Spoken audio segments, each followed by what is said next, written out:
Mark సువార్త 4వ అధ్యాయం 30వ వచనం ఒకసారి చదువుకుందాం. మరియు ఆయన ఇట్లనెను, దేవుని రాజ్యము ఎట్లు పోల్చెదము, ఏ ఉపమానముతో ఉపమించెదము. అది ఆవగింజను పోలి ఉన్నది. ఆవగింజ ఆవగింజ భూమిలో విత్తబడినప్పుడు భూమి మీద ఉన్న విత్తనములకన్నిటికంటే చిన్నది గాని విత్తబడిన తరువాత అది మొలచి ఎదిగి కూర మొక్కలన్నిటికంటే పెద్దదై ఆకాశ పక్షులు దాని నీడను. చాలు, హల్లెలూయా. ఇక్కడ దేవుడు తన శిష్యులకి ఒక ఉపమానం చెప్పాడు. ఆ ఉపమానం ఏంటంటే పరలోక రాజ్యం గురించి ఒక ఉపమానం దేవుడు వాళ్ళతో మాట్లాడాడు. అయితే మొట్టమొదటిగా ఆ దేవుని యొక్క రాజ్యం, ఆ రాజ్యం గురించి ఎలాగా అనే ఒక ఉపమానం దేవుడు వాళ్ళకి తెలియచేశాడు. ప్రేమ దేవుని బిడ్డ, అయితే దేవుని యొక్క రాజ్యం ఎలా ఉంటది? ఏమంటే ఎవరికైనా తెలుసా దేవుని రాజ్యం ఎలా ఉంటుందో? చెప్పలేదు, ఏం చూడదండి, మీకు ఎప్పుడు వెళ్ళదంటారా? దేవుని రాజ్యం ఎలా ఉంటుందంటే ప్రకటన గ్రంథం చదివితే దాంట్లో దేవుని రాజ్యం గురించి, అసలు పరలోక రాజ్యం ఎలా ఉంటది, ఏమేమి ఉంటాయి, ఎవరు ఉంటారు, అసలు ఎలా ఉంటది అనే విషయాలు మన ప్రకటన గ్రంథంలో దేవుడు అన్ని పొందుపరుచాడు. అయితే ఇక్కడ దేవుని రాజ్యం అసలు అది ఎలా ఉంటదంటే, దేవుని రాజ్యంలో చక్కగా ఆ దేవుని యొక్క దూతలు ఎప్పుడు ఆయన్ని స్తుతిస్తూ, కొన్ని కోట్ల దేవదూతలు అక్కడ ఆ రాజ్యం ఉంటుంది. ఆ రాజ్యంలో ఏముంటాయి తెలుసా? మన రాజ్యంలో లేనివి అక్కడ ఉంటాయి. మన రాజ్యంలో ఏమేమి ఉంటాయి అనుకుంటున్నారు? మన రాజ్యంలో ఎప్పుడు ఏడుపులు, ఎప్పుడు కోపాలు, లేకపోతే ఎప్పుడు ఏదో ఒకటి అనారోగ్యాలు, లేకపోతే ఏ ఒక్క సమస్యల్లో ఈ యొక్క లోకంలో మనం జీవిస్తున్నాం. ఇది మన రాజ్యం. కానీ దేవుడి రాజ్యం ఎలా ఉంటుందో తెలుసా? ఎప్పుడు సంతోషం అంట. ఏమంటే ఎప్పుడు సంతోషం, ఎప్పుడు దేవుడు స్తుతిస్తూ, ఎప్పుడు హ్యాపీగా ఆ యొక్క రాజ్యంలో ఉండొచ్చు అంట. ఇప్పుడు మనకి ఏ రాజ్యం కావాలి? ఏమండి మనం డిసైడ్ చేసుకుందాం, ఏ రాజ్యం కావాలి మనకి? చెప్పండి. అంటే దేవుని రాజ్యం కావాలా, లేదా మన రాజ్యం కావాలా? దేవుని రాజ్యం మనకు కావాలి కదా. ఎందుకని అక్కడ ఏమి ఉండవు, ఎప్పుడు సంతోషంగానే ఉంటాం. బాధలు ఉండవు, సమస్యలు ఉండవు, ఇబ్బందులు ఉండవు, ఏడుపు ఉండదు, ఏమి ఉండదు. ఓన్లీ ఒక సంతోషం అక్కడ ఉంటుంది. ఈ లోకంలో కూడా మనం సంతోషంగా ఉంటే ఎప్పుడు ఎంత బాగుంటుందో కదండి. కానీ మనుషులైన మనం అప్పుడప్పుడు చక్కగా మనకి బాధలు, సమస్యలు, అనారోగ్యాలు అన్నీ ఒకసారి టచ్ చేసేలాగా వెళ్తా ఉంటాయి. ఉండవు, ఏవి కూడా మన దగ్గర ఉండవు. కానీ అలా టచ్ చేసుకుంటే వెళ్తే, ఎందుకో తెలుసా? ఈ లోకంలో మనకి అనేకమైన విషయాలు తెలియచేయడానికి, లేకపోతే దేవుని దగ్గర ఒళ్ళు దగ్గర పెట్టుకుని ఉండడానికే దేవుడు వాటన్నిటిని ఒకసారి అలా టచ్ చేసుకుంటా దేవుడు వెళ్తాడు. కాబట్టి ఇప్పుడు మనం ఏ రాజ్యం గురించి ఈ లోకంలో మనం బ్రతుకుతూ ఉంటే, దేవుని రాజ్యంలో మనం ఉండాలి. ఆ రాజ్యం సంపాదించుకోవటానికే ఈరోజు మీరు అందరూ, నేను కూడా ఈ సన్నిధిలోకి వచ్చాం. ప్రేమ దేవుడా, అవునా కదా? దేవుని రాజ్యం మనం సంపాదించుకోవాలి. నాకు అప్పులు తీరాలి, లేదా నాకు అనారోగ్యం తీరాలి, లేదా ఇంకోటి కాదు. అదంతా ఈ లోకమే. నువ్వు బతికున్నంత కాలమే. నువ్వు చచ్చిపోతే అప్పుడు శాశ్వతమైన రాజ్యం, నిత్యమైన రాజ్యం, ఆ రాజ్యంలోకి మనం వెళ్ళాలి. ప్రేమ దేవుడా, ఆ రాజ్యంలోకి వెళ్ళాలంటే మనం ఎలా ఉండాలంట? పరిశుద్ధంగా ఈ లోకంలో జీవించాలి. పరిశుద్ధంగా లేకపోతే నన్ను చూసేవాడు లేదని దేవుడు మాట్లాడుతున్నాడు. కాబట్టి నువ్వు పరిశుద్ధంగా ఈ లోకంలో ఉన్నా, దేవుని ఎప్పుడు ఆరాధన చేస్తూ ఉండాలి. దేవుని రాజ్యం అంత గొప్ప రాజ్యం, ఎప్పుడు నిత్యం, ఎప్పుడు సంతోషంగా ఆ రాజ్యం ఉంటుంది. కాబట్టి ఆ రాజ్యం మనం సంపాదించుకోవాలంటే ఈ లోకంలో నువ్వు పరిశుద్ధంగా జీవించబడిన దేవుడు. నీ క్రియలు, మంచిగా ఉంటే నువ్వు రేపు ఆ పరలోక రాజ్యంలోకి నువ్వు వెళ్ళగలవు. కాబట్టి ఆ పరలోక రాజ్యాన్ని మనం సంపాదించుకోవాలంటే ఆ పరలోక రాజ్యంలో ఆ దూతలతో లేకపోతే ఆ పరిశుద్ధులతో అక్కడ మనం ఉండాలి అని అంటే నువ్వు కూడా పరిశుద్ధంగా దేవునికి నమ్మకంగా నువ్వు బ్రతుకుపోయిన దేవుడా, దేవుడు నా జీవితంలో సాక్ష్యం ఇచ్చాడు అని అంటే ఆ సాక్ష్యం తగ్గట్టు ఎవరు జీవించట్లా. అర్థమవుతుందా? ఒక సాక్ష్యం అంటే ఆ దేవుడు ఒక కార్యం చేసేదాకా ఒకలాగా, చేసిన తర్వాత మళ్ళీ ఇంకోలాగా. మరి ఎంత దారుణంగా క్రైస్తవులు ఎలా బ్రతుకుతున్నారంటే, నువ్వు ఎలాగ ఉన్నా దేవుడికి నువ్వు కృతజ్ఞత కలిగి ఉండు, నువ్వు ఎలాగున్నా దేవుని సన్నిధికి రా, నువ్వు ఎలాగున్నా దేవుని దగ్గరికి వస్తేనే నీ జీవితంలో కార్యం జరుగుతాయి, దేవుని రాజ్యాన్ని నువ్వు సంపాదించుకోవచ్చు. ప్రేమైన దేవుడా, హల్లెలూయా. కాబట్టి ప్రేమైన దేవుడా, దేవుని రాజ్యం ఎలా ఉంటుందంట? చక్కగా సంతోషంగా ఆ రాజ్యంలో మనం అందరూ ఉండగలం. రేపు మన వాళ్ళంతా చనిపోయిన వాళ్ళంతా మనం అక్కడ కలుసుకోవచ్చు. ఆ రాజ్యంలో అందరం కలిసి కొన్ని కోట్ల దేవదూతలు ఎప్పుడు ఆయన్ని పరిశుద్ధుడు పరిశుద్ధుడు అని ఎప్పుడు ఆయన్ని స్తుతిగానం చేస్తామండి. ఎంత సంతోషం అంటే. ఇంకొక గొప్ప విషయం ఏంటో తెలుసా? ఈ లోకంలో మనకి అన్ని ఉరుకులు కొరికే, ఏ పని చేయాలా, లేదా నువ్వు చేసే పని ఏంటో, లేదా ఈ పని కాకపోతే ఆ పని, ఇవన్నీ ఎదుక్కుంటా తలనొప్పులు ఇవన్నీ పర్లోక రాజ్యంలో ఏముండవు. దేవుడు మనకి ఇక్కడ అన్ని సిద్ధపరిచాడు. నువ్వు ఎటు పరిగెత్త అవసరంలా, చక్కగా అక్కడ కూర్చొని ఉంటే దేవుడికి అన్ని సమృద్ధిని. ఈ లోకంలో ఎలా ఉంటుందంట? అన్ని శ్రమలే, అన్ని ఇబ్బందులే. ఆ పనికి వెళ్ళాలి, ఈ పనికి వెళ్ళాలి, అది సంపాదించాలి, అది ఇది కొనుక్కోవాలి, అలాగుండాలి ఇలాగుండాలి, ఏ ఈ లోకంలో. కానీ ఆ నిత్య పరలోక రాజ్యంలో ఎలా ఉంటుందంట? మనం ఏ పని చేయవసరం, చక్కగా ఆ దేవుని ఎప్పుడు ప్రతిరోజు స్తుతిస్తూనే అక్కడ ఉండదు. ఎంతో సంతోషం ఆనందంగా అక్కడ ఉండదు. దేవుడు కాబట్టి ఇప్పుడు దేవుని రాజ్యం మనకి ఇంపార్టెంట్. దేవుని రాజ్యంలోకి వెళ్ళడం మనకి చాలా అవసరం. ఎందుకంటే ఈ లోకంలో మనం బ్రతుకున్నాం కాబట్టి, ఈ లోకంలో మనకి అన్నీ కావాలని మనం ఎంతగానో ప్రయత్నం చేస్తున్నాం. తినడానికి ఉండడానికి అలా ఉండి చక్కగా మన జీవితం అలాగా గడిచిపోయి మన పరలోక రాజ్యానికి వెళ్ళాలి. నువ్వు బాప్తిసం తీసుకోగానే, లేకపోతే నువ్వు మారుమనసు పొందగానే వెళ్ళిపో పరలోక రాజ్యానికి. గుర్తుపెట్టుకో, నేను బాప్తిసం తీసుకున్నా కదా పరలోక రాజ్యానికి వెళ్ళిపోతావు అంటే అది అపోహ. నువ్వు బాప్తిసం తీసుకొని మారుమనసు పొందుకొని నువ్వు ఎలా బ్రతుకుతున్నావో అలాగా మంచిగా నీ యొక్క భక్తిని నువ్వు కొనసాగించుకో. నీ ఎంత వరకు నీ భక్తిని నువ్వు కాపాడుకోవాలి. అలా కాపాడుకుంటే రేపు ఆ రాజ్యంలోకి మనం ప్రవేశించగలం. హల్లెలూయా. చూద్దాం ఒకసారి ప్రకటన గ్రంథం 4వ అధ్యాయం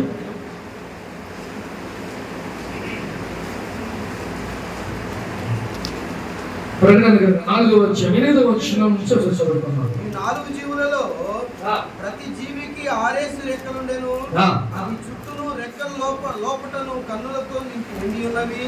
అవి భూత వర్తమాన భవిష్యత్ కాలములలో నుండి సర్వాధికారి దేవుడు ప్రభువును పరిశుద్ధుడు పరిశుద్ధుడు పరిశుద్ధుడని ఆ సింహాసనం ముందు ఆశీనుడై ఉండి యుగములు జీవించు వానికి మహిమయు ఘనతయు చాలు. హల్లెలూయా. ఇక్కడ దేవదూతలు ఎప్పుడు ఆయనంట పరిశుద్ధుడు పరిశుద్ధుడు పరిశుద్ధుడు అని చెప్పి ఎప్పుడు స్తుతిగానాలు చెల్లిస్తే ఎప్పుడు అక్కడ ఉంటారంట. కాబట్టి అక్కడంతా 24 మంది పెద్దలు, దేవుని సింహాసనం, అలాగే అక్కడ ఆకలి దప్పికలు ఏమీ ఉండవు, ఎప్పుడు దేవుని స్తుతిస్తూనే ఉంటాయి. కాబట్టి ఆ లోకంలో మనం కూడా వెళ్తే ఆ దేవదూతలతో కలిపి మనం కూడా చక్కగా దేవుణ్ణి స్తుతిస్తూ ఉండొచ్చు. ప్రేమ దేవుని బిడ్డ. కాబట్టి ఆ యొక్క గొప్ప రాజ్యం, ఆ యొక్క గొప్ప నిత్యమైన రాజ్యంలోకి మనం ప్రవేశించాలంటే మొట్టమొదటిగా ఈ లోకంలో మనం చాలా పరిశుద్ధులుగా మనం జీవించాలి. ఎవరైతే రక్షణ పొందుకోలేదో ప్రతి ఒక్కరు రక్షణ పొందుకొని దేవునిలో మంచిగా ఉంటే, ఎందుకంటే ప్రేమ దేవుని బిడ్డ, ఆ దేవుని యొక్క రాకడ అతి సమీపంలో ఉంది కాబట్టి రాకడికి మనం ఎలా ఉన్నారుగా సిద్ధపాటు కలిగి ఈ లోకంలో మనం జీవించాలి.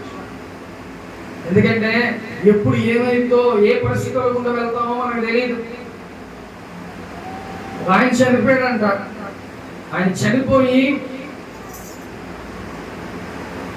ఆయన పరలోకానికి వెళ్తారా, నరకానికి వెళ్తారా ఆ విషయం కొంతమంది మాట్లాడుకుంటున్నారు. ఎందుకంటే ఆ వ్యక్తి చాలా చాలా చాలా మంచోడు అంట. ఆ మంచి వ్యక్తి చనిపోయి ఇప్పుడు ఎక్కడికి వెళ్తాడో అనేది మాట్లాడుకుంటారు కొంతమంది. ఇప్పుడు ఆయన చనిపోయిన తర్వాత అనేక మంది కొంతమంది పరలోకానికి వెళ్తారంటారు, కొంతమంది నరకానికి వెళ్తారంటారు. కానీ ఆయన ఎన్ని మంచి పనులు చేసేవాడంటే ఆయన్ని ఒక్కరు కూడా తిట్టేవాళ్ళు లేరు. అలాంటి వ్యక్తి చనిపోతే ఇప్పుడు పరలోకానికి వెళ్తారా, నరకానికి వెళ్తారా అంటే కంపల్సరీగా ఆయన ఎక్కడికి వెళ్తారంట, నరకానికే వెళ్తారు. ఎందుకో తెలుసా? బాప్తిసం తీసుకోవాలి. మనం ఒక బస్సు ఎక్కాలంటే టికెట్ ఎంత అవసరం అండి? ఏమంటే టికెట్ అకౌంట్ ఎక్కేస్తే ఏం చేస్తారు? తోసేస్తారు, నిర్దాక్షిణ్యంగా బస్సులోంచి తోసేస్తారు. కాబట్టి నీకు కూడా రక్షణ అనే టికెట్ లేకపోతే రేపు పరలోక రాజ్యం, ఆ దేవుని యొక్క ఆ పరలోక రాజ్యం గేటు దగ్గర ఏమంటారంట, అక్కడ యేసయ్య ఉంటాడు. ఈ టికెట్ ఉందా లేదా చూసుకొని పంపించేస్తాడు. ఈ లోకంలో ఎంత మంచిగా బ్రతికినా అనవసరం. ఆ మంచి దేవునిలో చూపించు. మంచిగా దేవునిలో ఎదగా రక్షణ పొందుకో, మారు మనసు పొంది చక్కగా దేవునిలో నువ్వు భక్తి చేస్తే రేపు నువ్వు చనిపోయినా, ఏమంటే ప్రతి ఒక్కరం చనిపోవడమే, రేపు మాపు ప్రతి ఒక్కరు చనిపోవాల్సిన వాళ్ళమే.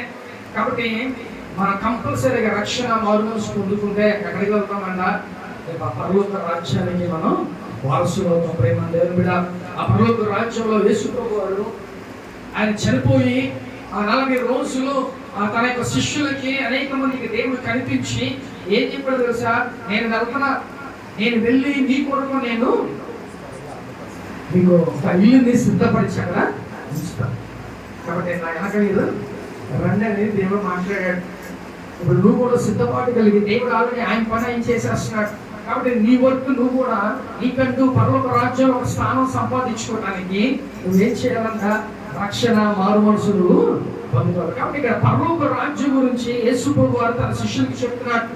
దేని గురించి ఆయన పోల్చి చెప్తున్నాడంటే, మొట్టమొదటిగా పరలోక రాజ్యం ఇలా ఉంటది, ఎంత గొప్ప రాజ్యం ఆ రాజ్యం, ఆ రాజ్యంలో మనం వెళ్ళాలి, ఆ రాజ్యంలో మనం ఉండాలి అని దేవుడు ఆ రాజ్యం గురించి చెప్తున్నాడు. అయితే దాన్ని ఒక ఉపమానంతో పోల్చి చెప్తున్నాడు. ప్రేమ దేవుని కూడా చూద్దాం ఒకసారి. మార్కు 4వ అధ్యాయం.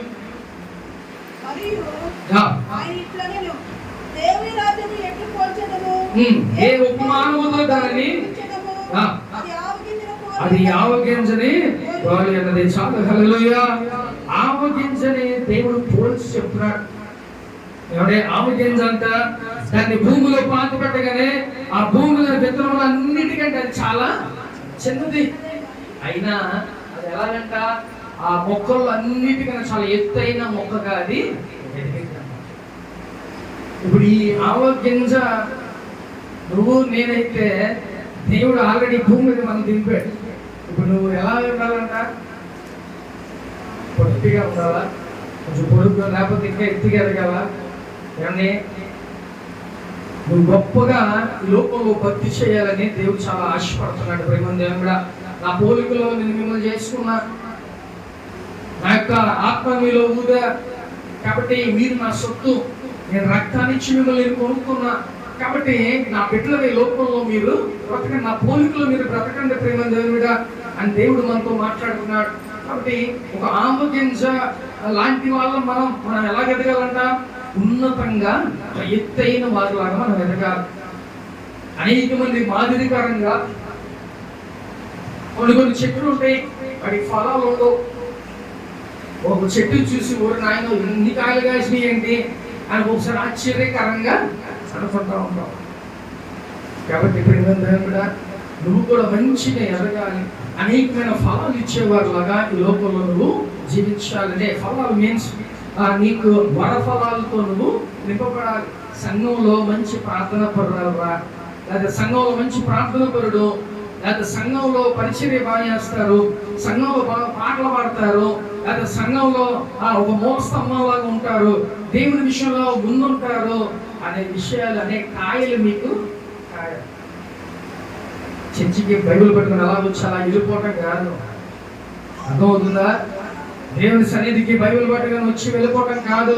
నీకు కూడా ఏం చేయాలంట, ఆ యొక్క ఆవగింజని భూమిలో పాతి పెట్టినప్పుడు అది ఆ పూల మొక్కలన్నిటికన్నా చాలా ఎత్తుగా అది ఎదిగిందంట. అంటే నువ్వు కూడా లోకంలో అంత ఎత్తుగా నువ్వు ఎదగాలని దేవుడు మాట్లాడుతున్నాడు. దేవుడు మంచి ఫలాలు ఇచ్చే చెట్టులాగా ఈ లోకంలో ఉండాలి. కాబట్టి సంఘములో మంచిగా నువ్వు ఒక మూల స్తంభం లాగా, లేకపోతే సంఘములో ప్రవచించేవారిలాగా, సంఘములో అనేకమైన వరఫలాలతో నింపబడేవారిలాగా ఈ లోకంలో నువ్వు జీవించాలి. ప్రేమండి, అటు విధంగా నువ్వు ఉంటున్నావా? ఆవగింజదే చాలా చిన్నదంట, కానీ అది భూమిలో పాతి పెట్టినప్పుడు ఎంత పెద్ద వృక్షం అయిపోతుందంట. నేను చూడలా, మరి చూసారు. కాబట్టి ప్రేమంది చాలా ఎత్తుకి కాబట్టి అది ఏం చేస్తుంది చూద్దాం ఒకసారి. 32వ వచనం. తరువాత అది మొలచి ఎదిగి పూల మొక్కలన్నిటికంటే పెద్దదై గొప్ప కొమ్మలు వేయును కనుక ఆకాశ పక్షులు దాని నీడను నివసింపగలవలెను. చాలు, హల్లెలూయా. ఇక్కడ ఈ కూర మొక్కలన్నిటికన్నా పెద్దగా అది ఎదిగిద్దంట. అయితే అది కూడా ఏం చేసిద్దంట, ఆ పక్షులకి అదొక ఆశ్రయంగా ఉంటది. మంచిగా అదొక ఆశ్రయంగా దాని మీద గూడు కట్టుకొని అక్కడ ఉండేలాగా ఉంటాయి. కాబట్టి ఇక్కడ విత్తనం ఆ యొక్క ఆవగింజ ఆ యొక్క దాని వల్లే మనం పోలి ఉన్నాం. ఈరోజు నువ్వు ఎంత హైట్ ఎదిగావు, ఎంతవరకు నువ్వు ఉన్నావు, ఎంతవరకు నువ్వు వరాలు ఫలాలు కలిగి ఉన్నావు, ఎంత భక్తి నువ్వు చేస్తున్నావు, ఇది ఒకసారి నువ్వు ఆలోచించుకో ప్రేమ దేవుడా. అంతేగాని మనం చర్చకు వస్తున్నాం వెళ్తున్నాం కాదు. నీ భక్తి నువ్వు మంచిగా చేయాలి. ప్రతిరోజు భక్తిని, మంచి భక్తి నువ్వు చేయాలి. కాబట్టి ఈ రోజు ఆవగింజ అంత ఎత్తిదిగంట, మంచిగా అక్కడ పక్షులన్నీ వాటిని వాలి ఒక గూడులాగా చేసుకొని అక్కడ ఉంటాయంట. అయితే ఇక్కడ కొన్ని మంచి పక్షులు ఉంటాయి, కొన్ని చెడ్డ పక్షులు కూడా ఉంటాయి. ఎందుకంటే అది ఎడమలోపకుండా చేస్తానికి ఆ గింజలు కొన్ని ఏరుకొని మరి తినేస్తాం. కానీ కొన్ని ఆ చెడ్డ పక్షులు కూడా ఉంటాయి. ఒకసారి చూద్దామా మనం. ఇర్మియా గ్రంథం 12వ అధ్యాయం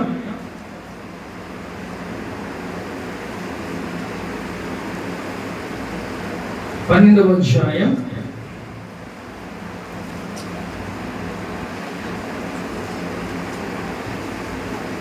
9వ వచనం చదువుకుందాం.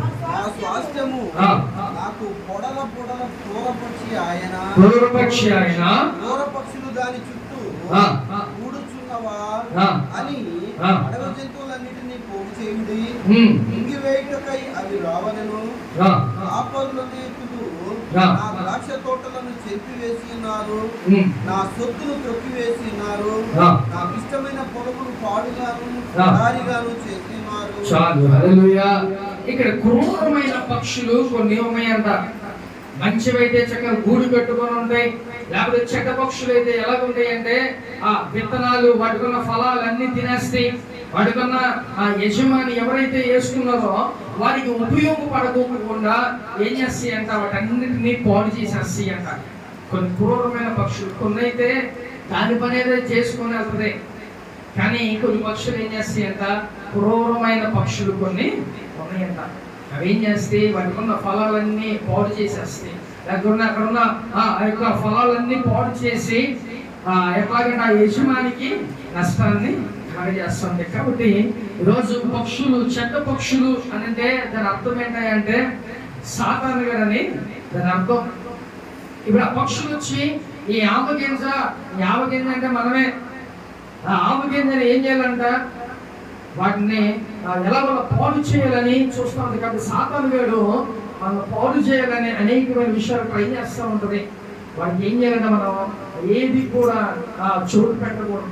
మనం చక్కగా ఎప్పుడు దేవుని ఆరాధన చేస్తూ, చక్కగా దేవుని స్తుతిస్తూ, దేవుని మాట్లాడుతూ, లేకపోతే బైబిల్ చదువుకుంటూ ప్రతి దినం మనం గడిపితే సాతానుగా మనం తెరిచాడు, మన పాడు చేయడు. ఎందుకంటే ఎప్పుడైతే సాతానుగాడు మనల్ని టచ్ చేశాడో అప్పుడు ఏమైతే తెలుసా, మనకి అన్ని నష్టాలు అన్ని ఒకటమ్మట ఒకటి అన్ని జరుగుతూ ఉంటాయి. కాబట్టి ఒకసారి జ్ఞాపకం చేసుకొని ప్రేమ ఆ యొక్క చెట్టు మీద అంట, ఆ వృక్షం మీద ఎలాగంట ఆ పక్షులన్నీ గూడు కట్టుకొని ఉంటాయి.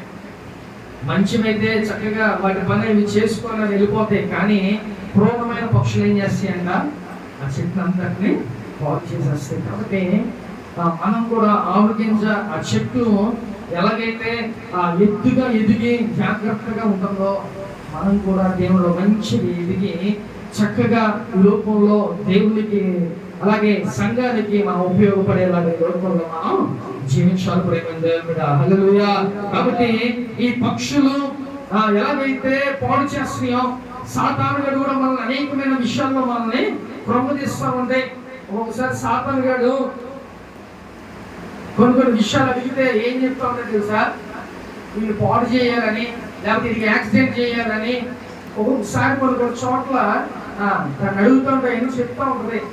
ఏం చేద్దాం వచ్చామనంటే మనం పాడు చేయాలనో, లేదా యాక్సిడెంట్ చేయాలనో, కుటుంబాన్ని నాశనం చేయాలని ఈ విషయాలన్నీ చెబుతూ ఉంటారు. అంటే సాతాను గారి ప్లాన్ ఏంటంటే మనల్ని ఎలాగోలా చెదరగొట్టాలి, మనం ఎలాగోలా బాధ పెట్టాలి.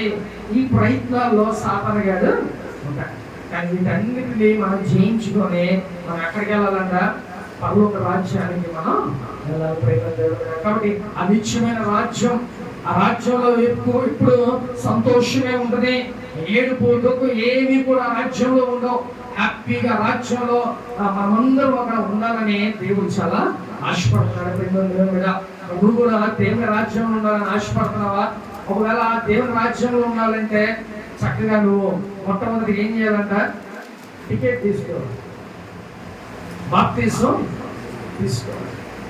బాప్తిసం తీసుకోకపోతే రోజులు ఎలా ఉన్నాయంటే ఎప్పుడు ఏం జరిగిందో తెలియని పరిస్థితుల్లో అన్ఎక్స్పెక్టెడ్ థింగ్స్ అక్కడ జరుగుతూ ఉంటాయి.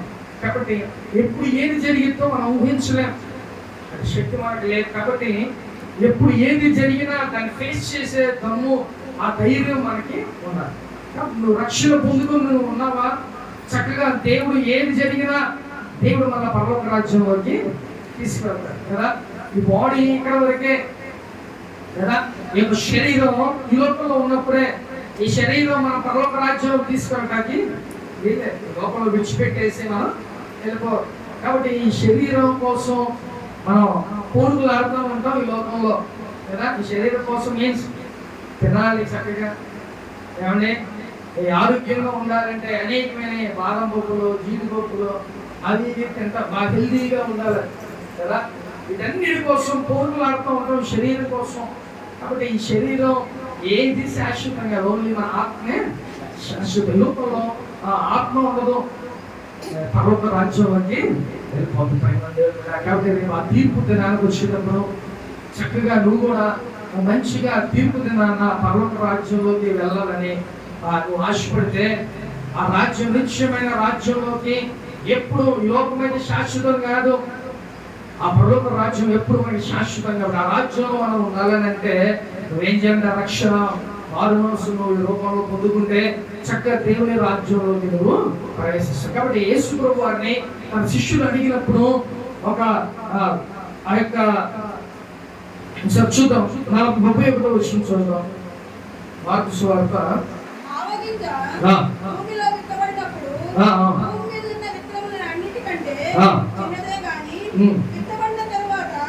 అది మొలిచి ఎదిగి పూర్వములన్నిటికంటే పెద్దదై గొప్ప కొమ్మలు వేయను కనుక ఆకాశ పక్షులు దాని నీడను నివసింపగలవు. చాలు, హల్లెలూయా. ఈ ఆవగింజలాగా మనం ఉండాలని రోజు దేవుడు మనతో మాట్లాడతాడంటే ఆవగింజ ఈక్వల్స్ టు పరలోక రాజ్యాన్ని దేవుడు పోల్చాడు. ప్రేమ దేవుడిగా. కాబట్టి ఈ పరలోక రాజ్యం ఎలా ఉంటుందో ఈ రోజు మనం మాట్లాడుకున్నాం. అక్కడ ఏమేమి ఉంటాయంట, చక్కగా సంతోషంగా ఉంటుంది. నువ్వు ఏ పని చేయ అవసరంలా, ఏ కష్టం మీకు ఉండదు, ఏ తలనొప్పులు మీకు ఉండవు, ఏ బాధలు సమస్యలు ఏవి కూడా ఆ రాజ్యంలో ఉండవు. అది చక్కగా సంతోషకరమైన రాజ్యం. ఆ రాజ్యాన్ని మనం ఏం చేయాలంట? స్వతంత్రించుకోవాలి ప్రేమ దేవుడా. కాబట్టి ఈ లోకంలో ఆవగించలాగా ఆ చెట్టు ఎలాగైతే లోకంలో పాతితే ఎంత ఎత్తి దిగిద్దో, అనేక మంది ఉపయోగకరంగా ఉంటుందో, అట్టి విధంగా నువ్వు కూడా ఆ దేవునికి అనేక మందికి ఉపయోగపడేలాగా ఈ లోకంలో నువ్వు జీవించాలి ప్రేమ దేవుడా. కాబట్టి ఆ లోకంలో ఆ పరలోక రాజ్యం నీకు కావాలి అని అంటే ఈ లోకంలో కంపల్సరిగా నువ్వు బాప్తిసం తీసుకోవాలి. అలాగే రక్షణ మారు మనసులు పొందుకుంటేనే ఆ లోకం నీకు స్వతంత్రిస్తుంది. అంతేగాని ఈ లోకంలో మనం ఎలా పడితే అలా జీవిస్తే ఆ పరలోక రాజ్యం మనకి స్వతంత్రించుకోలేదు. కాబట్టి ఈ లోకం కూడా శాశ్వతమా? ఈ లోకం కూడా మనకి శాశ్వతంగా. కాబట్టి ఆ పరలోక రాజ్యం మనం స్వతంత్రించుకోవాలంటే కంపల్సరిగా నువ్వు రక్షణ మార్గంసు పొందుకోవాల్సిందే. హల్లెలూయా. కాబట్టి ప్రియమైన దేవుడా, ఆవగించలాగా నువ్వు గొప్ప ఉన్నత స్థితిలోకి నువ్వు వెళ్ళాలి. అనేక మందికి ఉపయోగపడాలి. ముఖ్యంగా దేవునికి నువ్వు ఉపయోగపడేలాగా ఉండాలి ప్రేమ దేవుడు. అప్పుడు దేవుడి దగ్గరికి వెళ్ళినప్పుడు, ఆ పరలోక రాజ్యానికి నువ్వు వెళ్ళినప్పుడు దేవుడు ఏం చెప్తాడు? దయాభావం, నా కోసం నువ్వు ఏం ఉపయోగపడ్డావు, నా కోసం నువ్వు ఏం చేసావు అని అడిగితే నువ్వు ఏం చెప్పగలవు ప్రేమ దేవుడా. కాబట్టి లోకంలో ఉన్నప్పుడు మన పనులు మనం చేసుకుంటూ చక్కగా ఆ దేవుని రాజ్యం కోసం మనం కష్టపడాలి, శ్రమించాలి. ఆయన కోసం కొన్ని ఆత్మల దేవుని దగ్గరికి నడిపించే వాళ్ళలాగా లోకంలో మనం జీవించాలి. హల్లెలూయా. కాబట్టి ఆ రాజ్యం కోసం మనం పోరాడదాం. ఆ రాజ్యంలో ఉండాలని మనం పోరాడదాం. అంతేగాని ఈ లోకంలో ఏది కూడా మనకి శాశ్వతం. ఈ లోకంలో నా భార్య, లేదా నా భర్త, నా పిల్లలు, లేకపోతే నా ఆస్తి, నా అంతస్తులు, ఇవన్నీ మనం అనుకుంటూ ఉంటాం. నువ్వు చచ్చిపోయిన తర్వాత నీ భార్యని అనగరాదు, లేకపోతే నీ భర్తని అనగరాదు, లేకపోతే నువ్వు కట్టుకున్న బిల్డింగ్ ని అనగరాదు, లేకపోతే నువ్వు పోగేసుకునే నీ డబ్బులు కూడా నీ అనక రావు. కాబట్టి నువ్వు ఒక్కడే సింగిల్ గా వెళ్ళాలి లోకం నుంచి.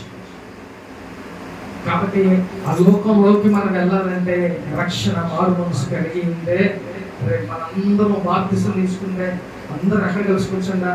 రేపు ఆ పరలోక రాజ్యంలో మనం కలుసుకోవచ్చు పట్టొక్కలం. హల్లెలూయా. కాబట్టి ఆ లోకానికి వెళ్ళాలని అంటే రక్షణ మారు మనసు కంపల్సరిగా పొందుకోవచ్చు. ఒకవేళ లేకపోతే వేస్ట్. ఈ లోకంలో నువ్వు ఎన్ని ధర్మాలు చేసినా, ఎంత మంచి పనులు చేసినా, ఏమి చేసినా కూడా వేస్తే. కానీ రక్షణ మారు మనసును పొందుకో. అప్పుడు అవన్నీ చేస్తే అవన్నీ కూడా దేవుడు రేపు క్యాలిక్యులేట్ చేసి నీకు గొప్ప బహుమతిని దేవుడు ఇస్తాడు.